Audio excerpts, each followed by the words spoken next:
Et yo tout le monde, on se retrouve sur un petit mode training sur le jeu Heroes of the Storm afin de vous présenter le personnage de Valla, l'assassin à distance. Valla est le personnage tiré de Diablo, de l'univers Diablo, la chasseuse de démons. Donc je vais vous présenter ici le gameplay et les spells, ainsi que les talents utilisés, pourquoi cela et pas d'autres. Pour ceux qui découvriraient ce jeu, les spells sont des sorts que vous débloquez à chaque niveau. Donc là, niveau 1, niveau 4, niveau 7, 10, 13, 16, 20. Les niveaux des deux équipes s'affichent en haut. Ça va jusqu'au niveau 20 maximum pour les spells, mais les niveaux peuvent continuer d'augmenter afin d'apporter des dégâts supplémentaires à vos sorts. Donc, on commence tout de suite. Le premier spell de Valla est la flèche vorace. La flèche vorace est un sort avec une range relativement correcte, avec un rayon assez important. A savoir que l'utilisation de ce sort, c'est une flèche basique mais qui rebondira sur les cibles, infligeant des dégâts à chaque rebond. Un petit peu comme le corbeau de Fiddlestick pour ceux qui viennent de LoL. Ensuite, nous avons le Z, le tir multiple. Le tir multiple est un sort en cône avec une range tout aussi importante que le premier spell. A savoir que toutes les cibles qui seront touchées prendront les dégâts. Il n'y a pas, admettons, tout le monde est en ligne, il n'y a pas de tank qui prendra les dégâts pour les autres. Tout le monde prend la même dose. Ensuite, l'acrobatie. L'acrobatie est un spell nous permettant de dodge ou fuir un teamfight. Étant donné que vous êtes relativement squishy, c'est pas utile de rester au contact. Ensuite, le passif voilà, qui s'appelle la haine. Alors la haine se stack à chaque auto-hit, jusqu'à un maximum de 10. Arrivé à 10, vos attaques de base ainsi que votre vitesse de déplacement sont augmentées chacune, jusqu'à 10. Donc 10 x 2, 10 x 1, je vous laisse faire le calcul, j'ai arrêté l'école très tôt. Donc maintenant nous allons partir sur les talents. Pour ceux qui découvriraient le jeu, les talents s'obtiennent à chaque tranche de niveau. Enfin, pas tous les niveaux comme sur LoL, mais à chaque tranche. Là c'est 1, 4, 7, 10, 13, 16, 20. A savoir que chaque palier apportera des effets supplémentaires à vos sorts qui les rendront plus puissants. Donc je vais vous expliquer pourquoi j'utilise telle augmentation de sort et pas un autre. Donc ici on commence, nous avons la flèche vorace qui réduira le coût en mana, qui passera donc de 60 à 30, qui est très intéressant. Sinon l'autre amélioration qui apportera 50% de points de vie récupérés en fonction des dégâts que la flèche aura infligé. Ensuite le Z donc qui augmentera la zone de 20%. De 10%, pardon, excusez-moi, ou peut-être que je dis une bêtise. Non, 20%, qui augmente de 20%. Ensuite, la rancœur. Donc ça, chaque auto-hit apportera de la vitesse d'attaque. Avec la haine, grâce à la haine. Disons que ça vous apportera 3 utilités passives au lieu de 2. Ici, nous avions les dégâts d'attaque de base, la vitesse de déplacement, et on peut rajouter de la vitesse d'attaque. Punition. Donc, à chaque utilisation de spell, vous gagnez 2 stacks de haine. C'est pas très important, c'est même inutile. On part directement sur réduit le coût. Je vais vous expliquer tout à l'heure pourquoi. Arrivé au niveau 4, nous avons soit le Z qui augmentera des dégâts, donc qui apportera 185 points de dégâts supplémentaires à ce sort. Sinon, le A qui augmentera la portée et le nombre de cibles touchées.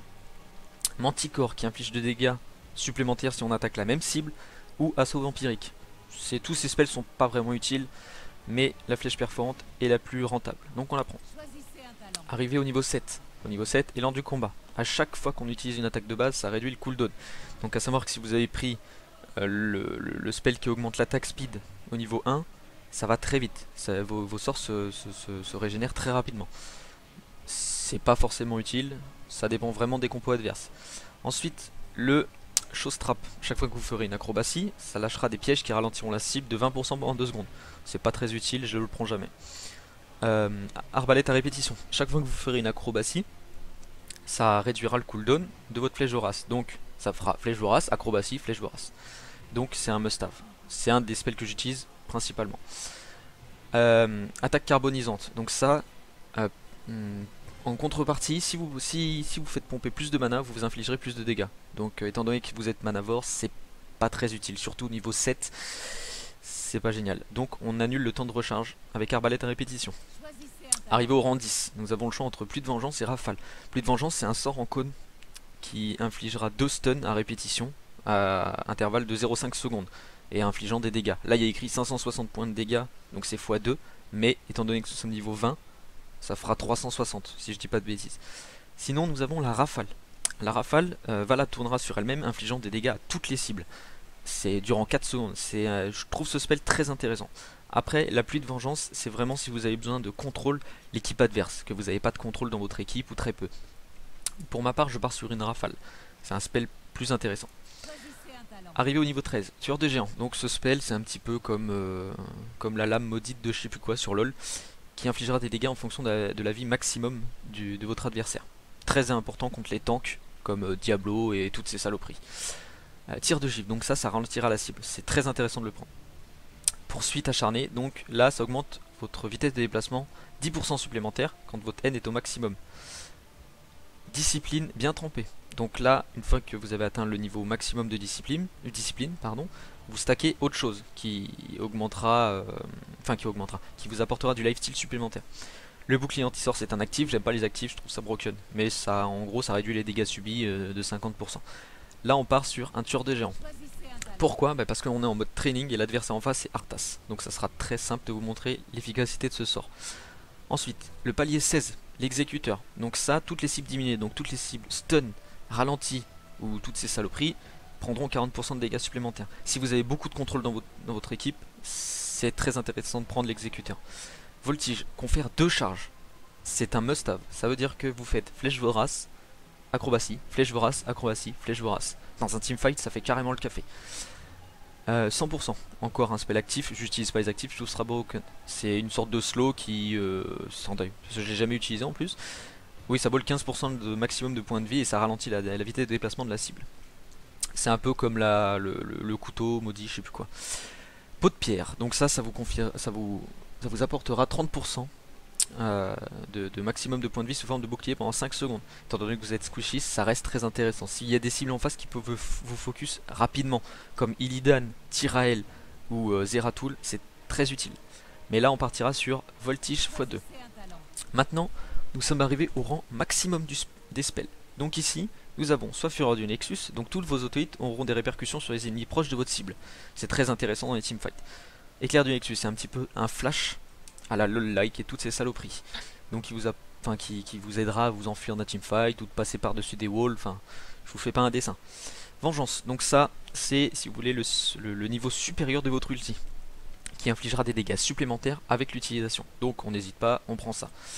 Donc, ici, c'est bel et bien un mode training, comme je l'ai expliqué. Je vais juste vous montrer un petit peu le cycle à utiliser. Donc le bâtiment en face, imaginez que c'est un teamfight, un groupe, enfin des mecs qui se fight. Oui, ça n'a pas la gueule d'un teamfight, enfin vous imaginez quoi. Donc c'est très simple. La technique c'est déjà de rester à une distance relativement élevée. Inutile de prendre des dégâts supplémentaires alors que vous êtes squishy. Donc là ça sera flèche vorace, dash, flèche vorace, dash, on slow et on rebalance une flèche et un ulti. Si vous voulez, si vous êtes à distance, enfin à cette distance, vous êtes censé infliger de lourds dégâts sans en subir les conséquences. Si l'équipe adverse trouve le moyen de vous catch, essayez de garder une charge d'acrobatie. De toute façon ils vous le feront savoir bien avant le dernier teamfight, qui veulent votre cul. Donc, maintenant, on va faire venir les serviteurs, histoire de vous montrer les dégâts que le tueur de géants inflige au tank, et le cycle à avoir, etc. Donc, on réinitialise les temps de recharge, on laisse qu'est-ce que je raconte ? On laisse Arthas push la lane contre l'autre tocard de druide. Donc, une chose à savoir, c'est que Flèche Vorace rebondit sur toutes les cibles. Moins il y a de cibles auprès d'Arthas, donc les minions, la flèche rebondira sur les minions. C'est pas très intéressant de maximiser les dégâts si c'est pour rebondir 2 fois sur un minion, c'est pas très intéressant. Donc on commence.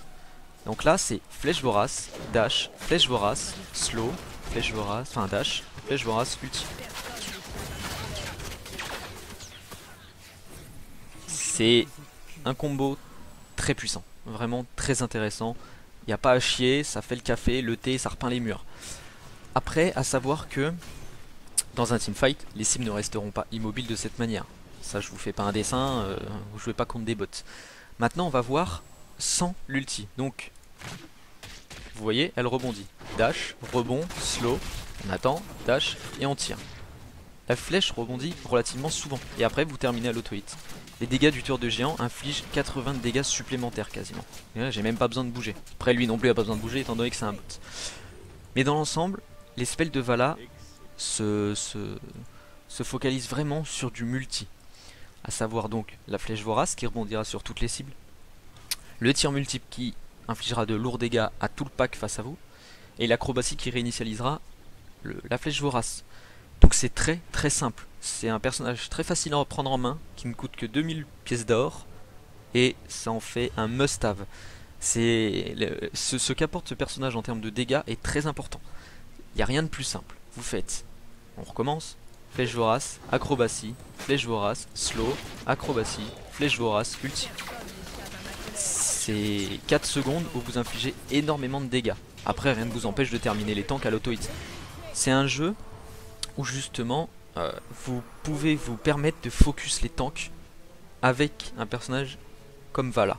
Certains ne l'apportent pas, d'autres ont des spells qui permettent justement d'infliger un dot et justement réduire l'importance du tank en teamfight.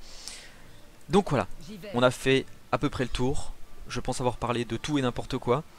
Si cette vidéo vous a plu, bah, n'hésitez pas à m'en faire part. Et je reviendrai vers vous avec la vidéo de gameplay sur Nova, qui est un assassin à distance, mais plus mono. Je vous expliquerai pourquoi. Voilà, j'espère que cette vidéo vous a plu.